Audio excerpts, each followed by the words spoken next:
Señor. Y un pueblo que está agradecido de su Dios la adora. La Biblia dice que Él se mueve en medio de la alabanza. Así que la alabanza no debe cesar.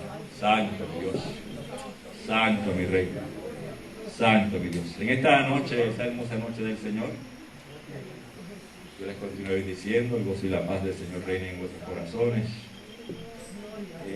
Culto de jóvenes. El salmista decía, joven fui y he envejecido. Salmo 37, 29 creo que es. Y todos vamos en ese proceso, pero el proceso de envejecimiento, a pesar de que es algo natural, ¿verdad? En el espíritu es algo beneficioso. ¿Por qué? Porque vamos creciendo. En vez de menguando, vamos creciendo, vamos alcanzando cada día más la perfección para con Dios. O sea, el creyente, aunque físicamente puede ir decayendo por lo natural, pero espiritualmente es al revés. Espiritualmente va que cada día que pasa va ascendiendo, se va acercando más a Dios, va teniendo una comunión más perfecta con Dios, va teniendo una intimidad con Dios. Y entonces, en vez de ir, como nosotros decimos, para atrás, va para arriba. Y aunque tengamos dolores, aflicciones, y aunque tengamos malestares, que no nos sintamos bien, que nos sintamos cansados, pero el Espíritu siempre está presto. El Espíritu siempre tiene que estar presto para adorar a Dios. Porque el Espíritu no se cansa. Lo que se cansa es el cuerpo. El Espíritu no se cansa. Santo. Y el Espíritu siempre está activo. Bien, en esta noche, vamos a hablar de un joven. El culto de jóvenes, vamos a hablar de un joven que tenía 17 años de edad. Este joven era el hijo predilecto de su padre. Era el número 11 de su padre. Su padre lo amaba más que a ninguno de los demás porque lo había tenido en su vejez. Y pues a veces nosotros los padres cometemos el error de identificarnos con un hijo y demostrar como que ese es el preferido, y los demás se sienten. Que ese es el nenelito, que ese es el que tú quieres, que a mí no me quiere. Y los demás se sienten, ¿ves? Y esto pasó en esta relación. Pero este joven, que prácticamente era un príncipe, llegó a ser un esclavo y luego se convirtió en un rey. ¿De quién estoy hablando? De José. De José. José, el hijo de Jacob. A sus 17 años, él cuidaba de las ovejas de su padre. Pero Jacob sentía un amor especial por José. Era un amor, como nosotros decimos, un amor ciego. A pesar de que había uno menor, que era Benjamín, el número 12. Pero el amor de Jacob era hacia José. Y ese era su niño preferido, su nene lindo. Y eso se encuentra en Génesis 37. Si quieren buscar la Biblia, Génesis 37. Dice así los primeros versos. Habitó Jacob en tierra donde había morado su padre, y en la tierra, santo mi Dios, habitó Jacob en la tierra donde había habitado su padre, en la tierra de Canaán. Esta es la historia de la familia de Jacob. José, siendo de edad de 17 años, apacentaba las ovejas con sus hermanos, y el joven estaba con los hijos de Bila y con los hijos de Silpa, mujeres de su padre, e informaba a José a su padre la mala fama de ellos.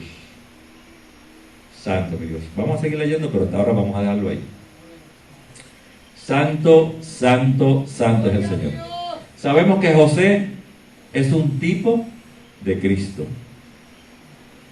José es un tipo de Cristo. Y cuando decimos que es un tipo, ¿a qué nos estamos refiriendo? A que por su vida, sus hechos, lo identifican Muchos de los eventos que ocurrieron en su vida son similares a los eventos que ocurrieron en la vida de Jesús. ¿Eh? A José sus hermanos no lo querían. Sus hermanos mayores, o sus medios hermanos, porque José solamente tenía un hermano de padre y madre, que era Benjamín, el más pequeño. Los otros eran hijos de otras mujeres que tuvo Jacob. Ustedes conocemos la historia de Jacob. Y estos otros muchachos, pues, le tenían envidia a José. Lo envidiaban. Porque su papá lo prefería sobre todos ellos. Pero había otro problema. Y era que estos hijos de Bila y de Silva no tenían una buena conducta. No eran de buen proceder. Entonces Jacob enviaba a José a kilómetros, hermanos, kilómetros de distancia donde estaban los hermanos, para que viera fuera donde estaban los hermanos, verificara cómo estaban las ovejas y vigilara o le diera noticias de cómo estaban obrando sus hermanos. Y como ellos no eran buenos, pues cuando José iba donde su papá y le daba el informe, mira, las ovejas están bien, pero los muchachos están haciendo esto, están haciendo aquello, se fueron para tal sitio, dejaron los rebaños solos. José le daba a su padre el informe de lo que había visto. Cuando su padre los llamaba a cuenta, pues ellos se molestaban con José. José estaba haciendo una labor. José no estaba llevando chisme. José no estaba llevando chisme. José estaba cumpliendo con el trabajo que se le había asignado. Como si yo le digo a Juan, vete a aquella construcción que yo tengo allí, supervisa a los muchachos que están allí trabajando. Y vete a ver si están haciendo las cosas bien o si están trabajando. Cuando Juan llega, los encuentra sentados, dando chistes, pasando el rato. Me dice, mira, hermano, están allí pasando rato. Entonces cuando yo voy para allá, digo, pero ven acá, ¿qué pasa? Yo les estoy pagando a ustedes para que me hagan un trabajo y ustedes están perdiendo el tiempo. Pues José, la confianza de Jacob era José. José le daba informes a su padre de cómo era la conducta de sus hermanos, que no era nada de bueno. Y amaba a Israel a José más que a todos sus hijos, porque lo había tenido en su vejez.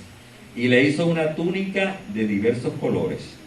Y viendo sus hermanos que su padre lo amaba más que a todos sus hermanos, le aborrecían y no podían hablarle pacíficamente. O sea, Jacob, en su amor tan grande por su hijo, le hizo una túnica especial. Una túnica especial. Y entonces, esto hizo que la envidia y el rencor de sus hermanos aumentara más todavía. De tal forma que en ningún momento se podían conducir a José con palabras suaves, dulces, sino que todo el tiempo estaban hablándole estrujado, como nosotros decimos acá en el campo, hablándole gruñendo, hablándole gritándole, porque no lo soportaban. No lo querían. Entonces, en una ocasión, verso 5, soñó José un sueño y lo contó a sus hermanos, y ellos llegaron a aborrecerle más todavía. Y él les dijo, oíd ahora este sueño que he soñado. He aquí que atábamos manojos en medio del campo, y he aquí que mi manojo se levantaba y estaba derecho, y que vuestros manojos estaban alrededor y se inclinaban al mío. Ellos se mofaban de él, le decían el soñador, el señor de sueños, lo que significa el soñador. Y José ingenuamente le contaba a sus hermanos sus sueños. O sea, él no lo hacía con malicia. Ingenuamente, mira muchachos, soñé anoche, tuve un sueño. que estaban amajando matojos o amajando manojos. Era que se cogía el trigo, se cortaba, y la cebada y se amajaba en manojos. Y entonces él dice, yo soñé que mi manojo se levantaba firme. Y los manojos de ustedes, que mientras estaban ustedes, todos los manojos de ustedes me rodearon y sus manojos se inclinaban a mí. Ellos entendieron inmediatamente el sueño.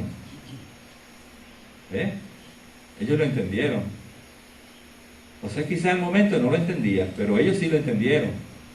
¿Qué tú te crees? ¿Que nosotros nos vamos a rendir delante de ti? ¿Nosotros te vamos a rendir pleitesía? ¿Pasó eso o no pasó? Tuvieron que rendirle pleitesía. No sabiéndolo ellos. No sabiéndolo ellos quién era él. El sueño se cumplió. Bien. Reinarás, decían ellos, ¿reinarás tú sobre nosotros? ¿O señorearás sobre nosotros? O sea, ¿vas a ser tú nuestro rey? ¿Te vamos a ascendir nosotros pleitesía? ¿Vas a ser tú nuestro Señor? O sea, que ellos entendieron el sueño. Ellos entendieron el sueño y sabían que, pues, todo esto hacía que ellos que aumentaran su coraje, su rabia y su envidia sobre José. Ahora se cree que nosotros le vamos a servir a él, que nosotros nos vamos a postrar delante de él. Él va a ser el Señor nuestro Señor. En otra ocasión soñó otro sueño,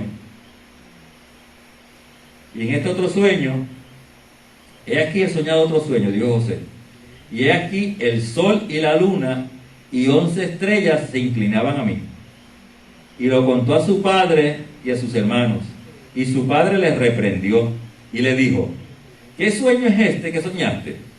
¿Acaso vendremos yo y tu madre y tus hermanos a postrarnos en tierra ante ti? Y sus hermanos le tenían envidia, mas su padre meditaba en esto.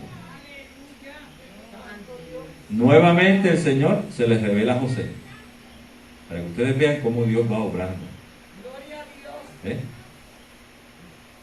Príncipe, esclavo y luego rey.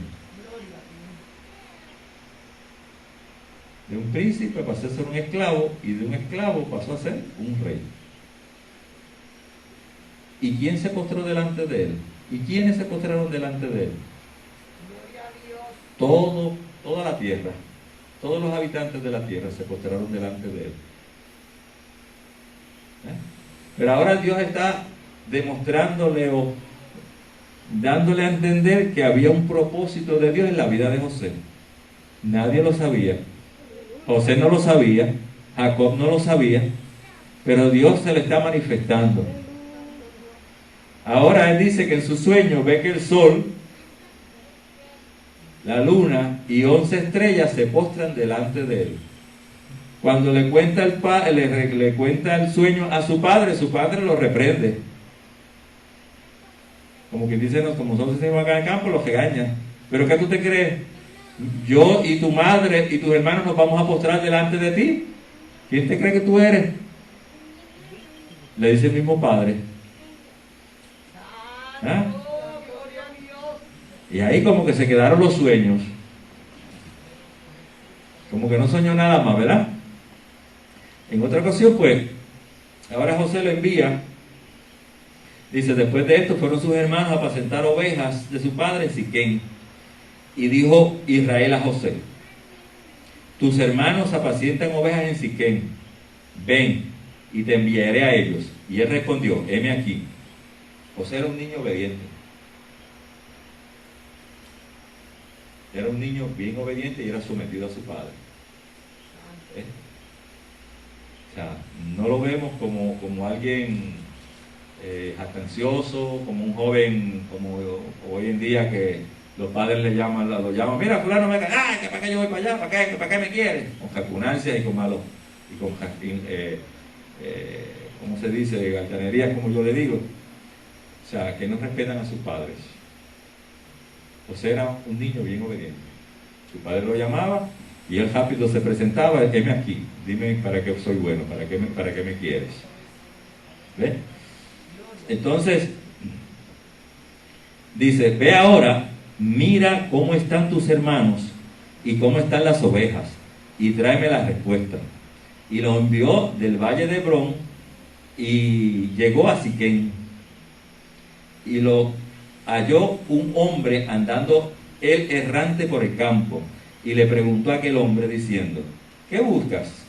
José respondió: busco a mis hermanos, te ruego que me muestres dónde están apacentando. Aquel hombre respondió: ya se han ido de aquí, y yo les oí decir: vamos a Dotán. Entonces José fue tras él, tras sus hermanos, y los halló en Dotán. ¿Sabe que de donde ellos estaban viviendo hasta donde estaban ellos pastando habían 22 kilómetros de distancia? O sea que José, me imagino yo que iba corriendo para poder recorrer, llegar hasta donde estaban sus hermanos sin que le cogiera la noche, porque la distancia era larguísima. Era larguísima. Y vemos la valentía de este joven, 17 años, corriendo por allí sin miedo a nada, ni a bestias salvajes, ni a ladrones, ni a nada. O sea, él: me mandaron a una tarea y allá voy. Se mandó por ahí para abajo, llegó al sitio donde supuestamente tenían que estar sus hermanos, no estaban. Encuentra a un hombre que lo ve buscando los alrededores. ¿Qué tú buscas? Pues busco a mis hermanos que estaban pastando, que no, ya no están aquí. Yo los escuché decir que se habían ido para Dotán, todavía más lejos todavía, mucho más lejos. Y allá José no vino para atrás a decirle: papá, mi señor, no están allí, ya se fueron.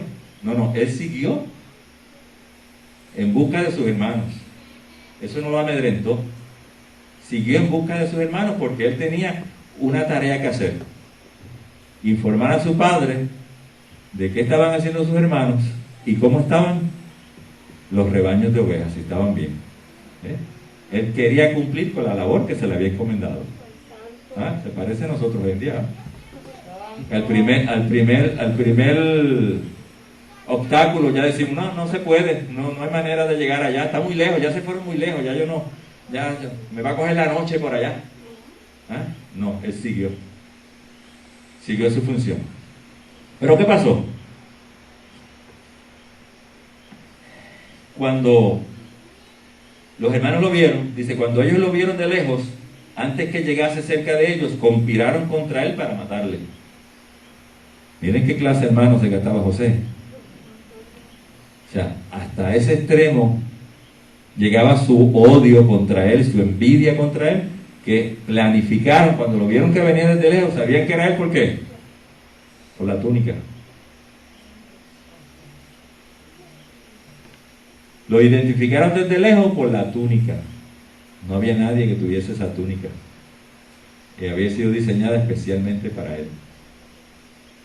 Jesús tenía una túnica que no tenía costuras, era única, la habían hecho exclusivamente para él. Y por eso echaron suerte los soldados, para no dañarla, para no picarla, porque era de una sola pieza, la túnica que tenía Jesús, el manto. Entonces, cuando lo ven que viene de lejos, planifican matarle. Ya lo aborrecían, ya no querían saber de él, lo odiaban, a su propio hermano, a su propia sangre. ¿Por qué? Porque era el nene de papi, porque le decía a papi: mira, los muchachos están bebiendo vino, están con mujeres, han dejado las ovejas solas y se han ido al pueblo. Porque José le informaba a su padre lo que estaba pasando y por eso no lo querían. Planifican matarle. Dice: ahora puedes venir y matémosle y echémosle en una cisterna y diremos: alguna mala bestia lo devoró, y veremos qué será de sus sueños. O sea, lo planificaron todo ahí en el momento. Lo vamos a matar lo vamos a echar a una cisterna. ¿Qué es una cisterna? La mayoría de nosotros tenemos cisterna en nuestra casa, ¿eh? Pero aquellas cisternas se hacían en la tierra. Eran huecos que se hacían en la piedra caliza. ¿Para qué? Para guardar agua. Porque para el verano se escaseaba el agua. Entonces, como había muchos rebaños de ovejas, los pobladores hacían huecos en la piedra caliza y para tiempo de lluvia llenaban estos huecos de agua para entonces en tiempo de seca utilizar esa agua. Pues estaban en verano, ya no había agua, ya las cisternas estaban vacías. Y vamos a coger a José, vamos a matarle y vamos a tirarlo dentro de una cisterna. Y decimos que una fiera lo devoró, lo mató. Y eso eran sus planes: matar a su hermano, matar a su propio hermano. Cuando José llega, entonces cuando dice, cuando Rubén oyó esto, ¿quién era Rubén? Rubén era el hijo mayor de Jacob, el primer hijo. Le libró de las manos y dijo, no le matemos. Y les dijo Rubén, no derramemos sangre, echadlo en esta cisterna que está en el desierto, y no pongáis mano en él, por librarlo así de las manos para hacerlo volver a su padre. Rubén interviene por él, no lo maten, no lo matemos, vamos a echarlo a la cisterna, pero no lo vamos a matar. ¿Por qué? Rubén planificó irse y cuando los hermanos no estuvieran, sacarlo de la cisterna al muchacho, a José, y llevárselo al padre nuevamente. Entonces José se fue, Rubén se fue, pero ¿qué pasó? Ellos le quitan la túnica, lo tiran a la cisterna y después se sientan muy placenteramente a comer. Se sentaron muy cómodamente a comer. Ya tenían todo planificado. Cuando están comiendo, Judá ve que viene una caravana de comerciantes y se le ocurre vender a José como esclavo. Sacan a José de la cisterna.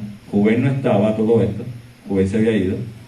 Sacan a José de la cisterna y se lo venden a los árabes, a un grupo de ismaelitas. Ustedes saben quiénes son los ismaelitas. ¿Quiénes son los ismaelitas? Los hijos de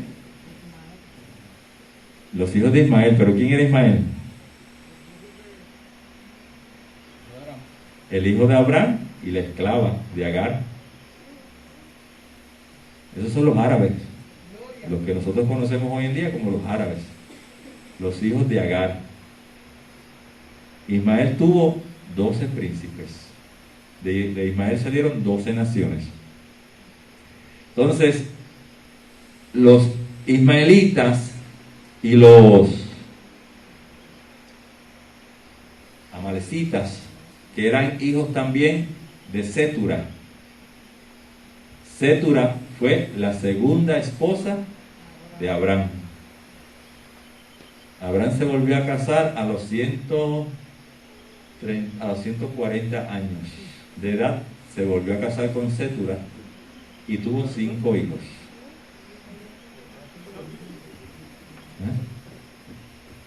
Cuando Dios le dijo que iba a tener descendencia, que iba a tener un hijo, él dijo que un viejo como él ya no podía tener hijos. Tenía 98 años cuando eso. A los 99 años nace Isaac. Isaac. A los 127 años, Sara tenía 91 años cuando nace Isaac. Sara muere a los 127 años. Y Abraham le llevaba 8 años a Sara.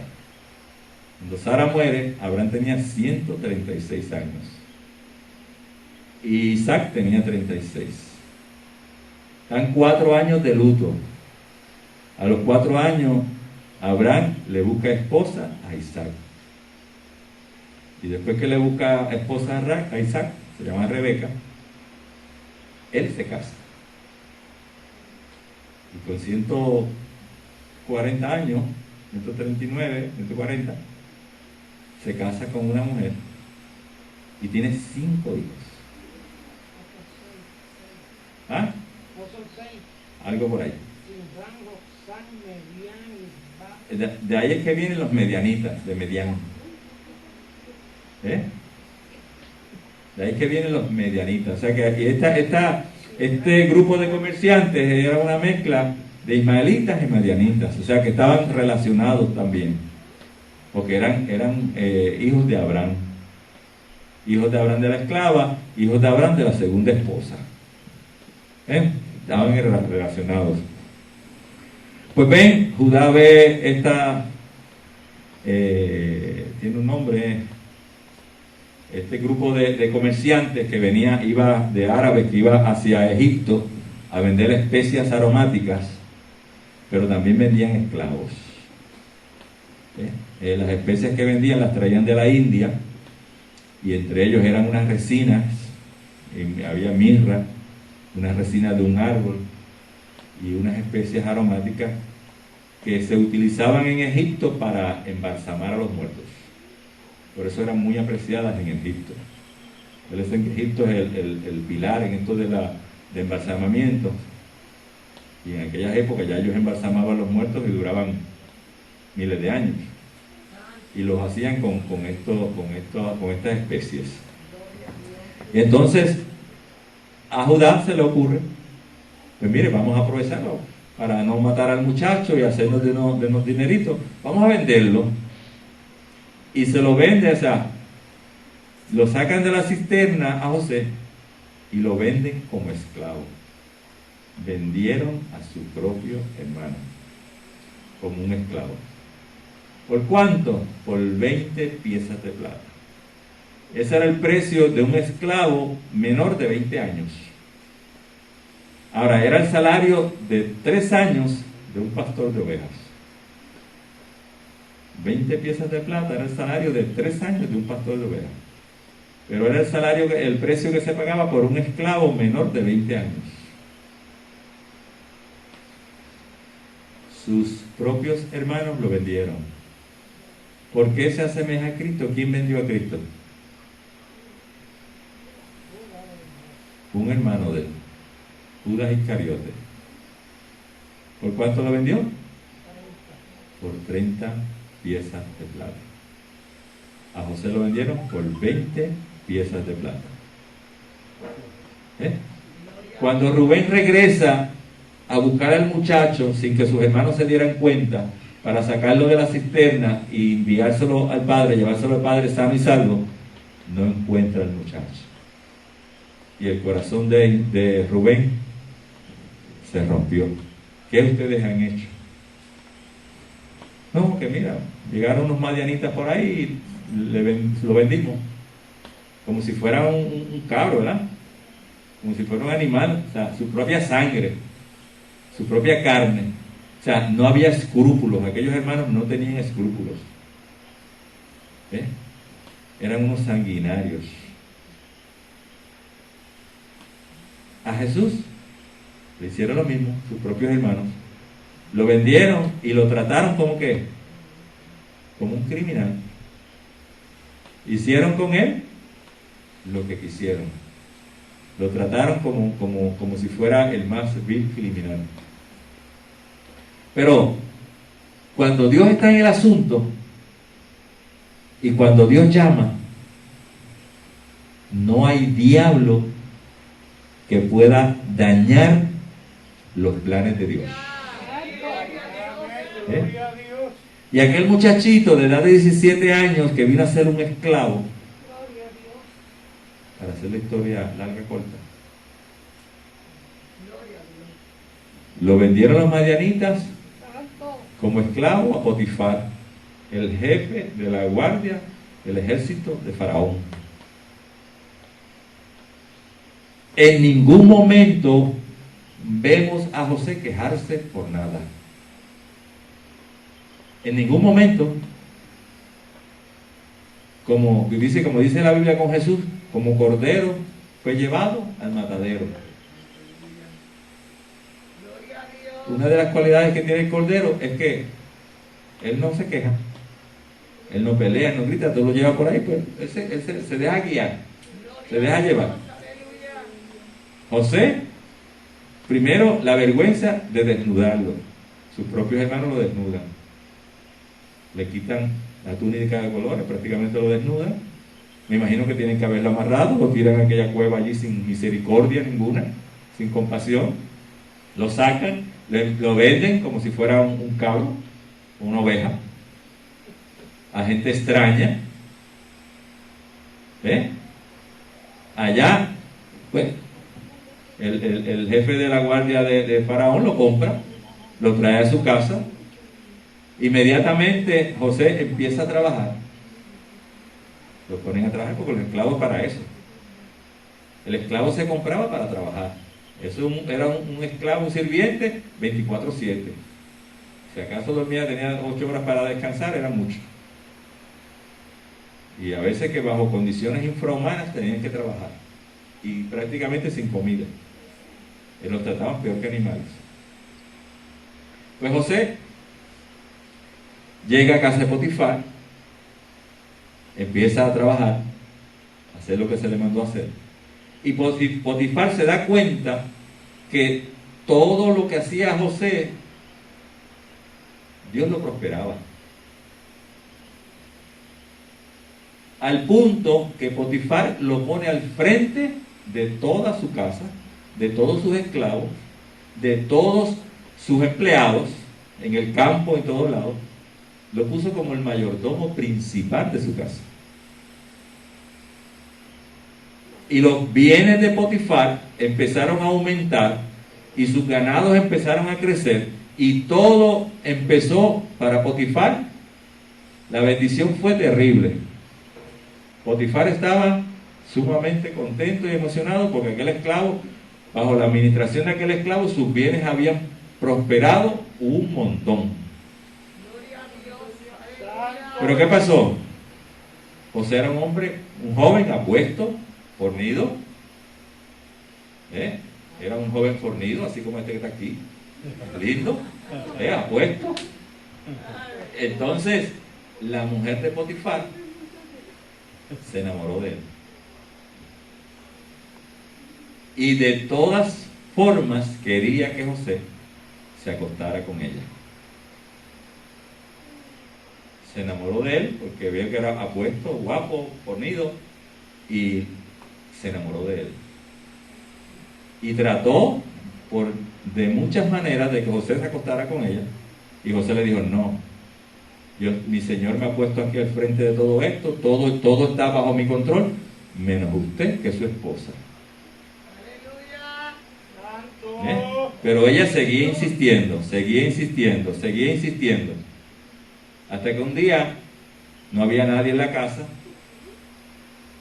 Ella se las arregló para que no tuviera nadie, José solamente. Cuando José llega, ella le cae arriba. ¿Y qué hizo José? Patitas para que te quiero. Echó a correr, pero ella le echó mano a su túnica, se la quitó, y entonces cuando vio que él se fue corriendo, empezó a dar gritos. Y lo acusó de que él la había tratado de violar.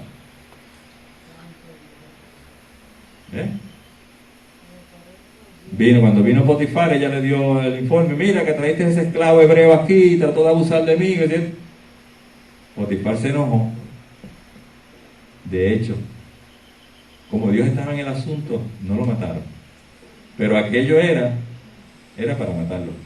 O sea, conforme a las leyes, aquella acusación que le estaba haciendo ella, aunque era falsa, y él no tenía manera de probarlo, porque tampoco Potifar fue donde él a preguntarle qué pasó, simplemente le creyó a ella. Y aquella violación que él hizo, o sea, para los efectos de aquella falta, era como un esclavo que era para matarlo. Pero como Dios estaba en el asunto, Potifar lo que hace es que lo coge y lo envía a la prisión, a la prisión que estaba en el palacio. Llegó allí, ¿qué hizo José? Comenzó a trabajar. ¿Se quejó? ¿Verdad que no lo escuchamos quejándose? No lo escuchamos que estaba quejando. Llegó a la cárcel y comenzó a trabajar. Cuando el carcelero vio que todo iba marchando muy bien bajo la dirección de José, lo puso al mando de toda la cárcel. Miren cómo son las cosas. Miren cómo son las cosas. Llegó allí prisionero porque lo acusaron injustamente, y cuando llega allí, haya gracia ante los ojos del carcelero, y el carcelero lo pone como administrador. Se sienta él para atrás y deja que José se encargue de la cárcel. No sabemos cuántos años tenía allá, cuántos años pasó en casa de Potifar. No sabemos cuántos años estuvo allí, tuvo varios años. Y ahora llega a la cárcel, cae bien al carcelero y lo ponen al frente de la cárcel. Y él administraba todo en la cárcel. Vamos, ven cómo Dios va obrando sin nosotros saberlo en nuestras vidas. Aunque son cosas negativas que pasan, por eso es que la Biblia dice que para el que cree, todo obra para bien. Todo obra bien para el que cree. Porque, ¿qué sabía José? Lo menos que se imaginaba José era que Dios estaba en el asunto. Pero él, como un joven obediente, que había sido criado, bien criado, obediente, trabajador, porque él cuidaba las ovejas de su padre, a pesar de que era el hijo predilecto de su padre, él trabajaba. O sea, él no estaba de nene lindo en la casa. Él también pastoreaba las ovejas y cuidaba del rebaño. Lo que pasa es que el padre, como tenía la confianza en él, lo llamaba para que fuera a velar a los hermanos a ver qué estaban haciendo. Llega a la cárcel, empieza a trabajar, no se sentó a llorar, no se metió en el calabozo allá a una esquina, yo no voy a hacer nada, que yo estoy aquí injustamente, a quejarse. Simplemente empezó a hacer un trabajo. Cuando empezó a hacer ese trabajo, el carcelero vio que todo prosperaba en sus manos, como lo vio Potifar al principio, y lo pone allí al frente de la cárcel. En esos días, el rey se enoja con su copero y con su panadero y los mete presos. Y van allá y los ponen bajo la tutela de José. Un día, el panadero y el copero tuvieron cada uno un sueño, y cuando José llega por la mañana los ve que estaban tristes. ¿Qué les pasa? ¿Por qué están tan tristes hoy? Que yo tuve un sueño, ambos hemos tenido un sueño, yo tuve un sueño, y pues estamos tristes, no sabemos qué significa el sueño. Y José le dice, miren, la interpretación de los sueños es de Dios. O sea que José conocía a Dios. Y sabía que Dios daba interpretación de los sueños. Cuéntame los sueños. Y cada uno le contó sus sueños. Y José le dijo, pues mira, tú en 3 días vas a ser repuesto a tu puesto, le dijo al copero. Y tú le dijo al panadero, pues el sueño dice que dentro de 3 días, pues el faraón te va a llamar, pero te va a cortar la cabeza, te va a cortar el cuello. Entonces, cuando vayan donde el faraón, acuérdense de hablarle de mí, que yo estoy aquí en la cárcel injustamente preso. Al copero, la emoción de volver a su puesto y todo, se le olvidó que José existía. Pasaron creo que unos 3 años más después de eso. ¿Pero qué edad tenía José ya? Alrededor de 30 años. Habían transcurrido 13 años desde que fue vendido como esclavo hasta que entonces el copero, cuando el faraón tiene el sueño de las 7 vacas flacas y las 7 vacas gordas, el copero entonces se acuerda de José. Se había olvidado de él. ¿Por qué? Cuando así somos de bien agradecidos, ¿verdad? ¿Ah? Así somos de bien agradecidos con los demás. ¿Ah? Nos dan la mano, nos ayudan y nosotros, bien, nos vemos, adiós, gracias. ¿Eh? Pero cuando Faraón tuvo el sueño y nadie pudo interpretárselo, entonces el copero se acordó que cuando él estaba preso, allá había un muchacho hebreo en la cárcel que le había interpretado sus sueños. Y ya lo demás es historia. Viene José, lo mandan a buscar a la cárcel. ¿Qué hacen con él? Lo bañan, lo afeitan, lo pintan, lo convirtieron en un egipcio para que fuera presentable delante del faraón, que era el rey máximo. El título de faraón, realmente el faraón era un rey. Se le llamaba faraón a todos los reyes de Egipto, pero él era el rey de un imperio. Y no todo el mundo podía presentarse delante de él en fachas. Así que a José tuvieron que vestirlo bien vestido, tuvieron que que los judíos se dejaban crecer la barba, el pelo llevaba a sus hombros. No así los egipcios. Se afeitaban la cabeza, se afeitaban la cara, se pintaban los ojos, los hombres. Se ponían lindos. Se ponían lindos, ¿verdad? Ponen a José lindo para que pudiera presentarse delante de Faraón. Faraón le cuenta el cuento y José le dice lo que va a ocurrir. Le explica lo de las 7 vacas flacas, que son 7 años, las 7 vacas gordas primeramente.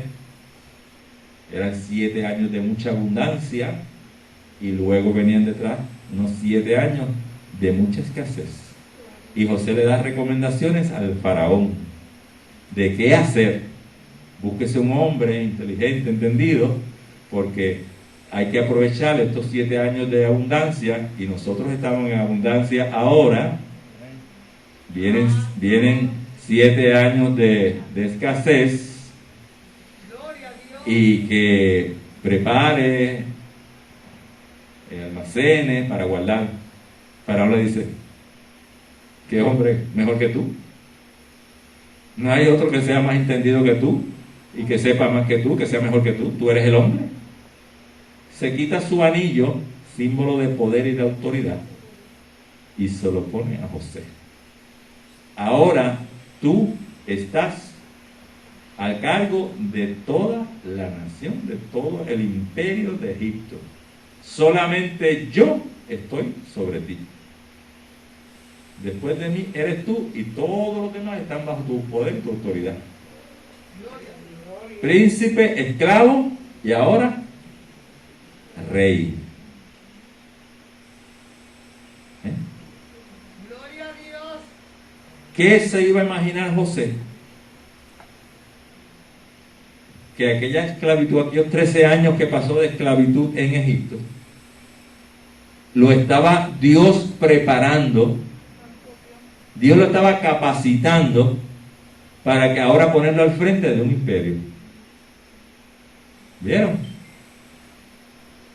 Dios lo preparó como administrador. Administrador primero de una casa, administrador de una cárcel y ahora administrador, ¿qué? De un imperio completo. Para que vean qué grande, qué maravilloso es Dios. O sea, ¿por qué nos quejamos? No tenemos por qué quejarnos. Dios es el controlador de nuestras vidas. Dios tiene el control de todas las cosas. No importa las cosas negativas que nos pasen. No importa los sufrimientos a los que estemos atravesando. Pero al final del camino, ¿qué vamos a tener? La victoria, la corona de la vida. ¿Ah? Aunque seamos pasados por el trapiche, como le pasó a José, humillado por sus hermanos, tratado como si fuera un animal, vendido por sus hermanos, como si no sirviera. ¿Ah? Pero Dios estaba en el asunto.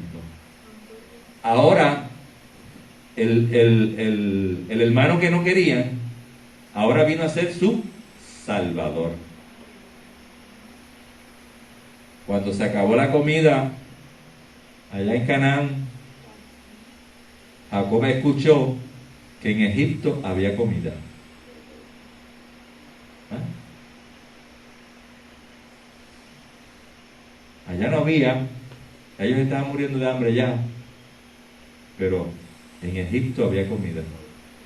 Miren, vayan a Egipto, que yo escuché que en Egipto hay grano, y compren grano para comer. Y llegan los hermanos de José, 10 de ellos, a Egipto, a comprar comida. E inmediatamente José los ve, los identifica. Pero ellos no pudieron identificar a José. ¿Por qué? Porque José no parecía un hebreo. Ahora era un egipcio. Ahora era un egipcio y ahora era el Señor del imperio. Ahora todo el mundo tenía que hacer ¿qué? Rendirle pleitesía, porque él era el rey. ¿Ah? ¿Se cumplió el sueño de los matojos? Se cumplió el otro sueño donde el sol y la luna se inclinaban y 11 estrellas se inclinaban delante de él. Se cumplieron. Porque lo que Dios dice se cumple. Lo que Dios nos prometió, tarde que temprano se va a cumplir, porque fue Dios el que prometió. Cuando el hombre promete, el hombre falla y no cumple. Por eso la Biblia no dice: no hagáis votos que no podáis cumplir. Mejor es que no hagas voto a que hagas voto y no cumplas. Como yo siempre digo, Dios es como los nenes chiquitos. Si tú le ofreces algo a un nene, tú vas a estar seguro que él te lo va a estar recordando siempre, que no le cumpliste. Mira, tú me dijiste esto. Dios es así. Si usted le ofrece algo a Dios, más le vale que cumpla. Ahora, antes de abrir la boca a ofrecer, piense bien lo que va a decir. ¿Ah? No deje que su lengua lo ahorque. ¿Ah? Que se ahorque usted mismo con su propia lengua. Es mejor no prometer que prometer y no cumplir. Pero cuando Dios promete, no importa que nos haga pasar por el trapiche, ¿ah? Y nos esmuelan y nos hagan guarapo, pero vamos a salir airosos. Y lo que Dios nos ofreció, Dios nos lo va a dar. ¿Ah? José, ajeno de todas las cosas, simplemente ¿qué hizo? Donde quiera que lo ponían, trabajaba tranquilito y feliz. Y Dios, como estaba con él, todo lo que José tocaba, Dios lo prosperaba. ¿Ah? Así que cada uno de nosotros, donde quiera que se pare, aprendamos a que hacer lo que tenemos que hacer y un poquito más, porque la Biblia dice que después de haber hecho todo lo que tenemos que hacer, siervos inútiles somos. ¿Por qué? Porque simplemente hicimos lo que se nos mandó a hacer, no hicimos un poquito más, no dimos la milla extra. José dio la milla extra en todo tiempo. Todo el tiempo estaba activo, todo el tiempo estaba en movimiento, todo el tiempo estaba produciendo. Dios lo bendecía, Dios bendecía todo lo que José tocaba, todo lo que José hacía. Pero el mismo José no lo sabía. Y nadie lo sabía. Pero Dios estaba con él. Y Dios lo prosperaba. Y Dios prosperaba todas las cosas. Y Dios, a pesar de que los hermanos le envidiaban, le tenían odio y trataron de quitarle la vida y matarlo, Dios lo rescató, lo llevó a donde quería llevarlo y lo engrandeció a lo máximo, a lo sumo. Ahora sus propios hermanos tienen que venir a rendirle pleitesía. ¿Qué? ¿Acaso nosotros vamos a postrarnos delante de ti? ¿Acaso tú vas a ser nuestro Señor? Sí, eso pasó. Ellos se tuvieron que postrar delante de Él, tuvieron que pedirle perdón, tuvieron que llorar delante de Él. Entonces cuando José se le identificó como que Él era Él, y le dijo, no tengan miedo porque en todo este asunto era Dios el que estaba. Porque quería que preservar la vida de quién, no de los egipcios, de los hebreos. De los hebreos. El soñador vino a ser el salvador de sus propios hermanos. Jesús, al que trataron como un maleante, vino a ser el salvador de la nación. ¿El salvador de qué? Del mundo entero. Así que no quejas. Vamos a hacer lo que tenemos que hacer y un poquito más. Y en todo momento dándole gracias a Dios por el privilegio de que podemos hacer, por el privilegio que estamos haciendo. ¿Para quién? Para Él. Todo lo que hagáis, hagáislo, hacerlo como si fuera para el Señor, dice la Biblia. No pensando que estamos trabajando para los hombres. Y entonces Dios se va a agradar de lo que nosotros hacemos y nos va a bendecir, nos va a llenar de su presencia y vamos a ser como sus nenes lindos. Dios les bendiga, Dios les guarde y adelante en el Señor. Santo mi Dios, santo mi Rey, maravilloso tú eres, mi Señor. Alabo Dios, santo eres Dios. Gloria a Dios.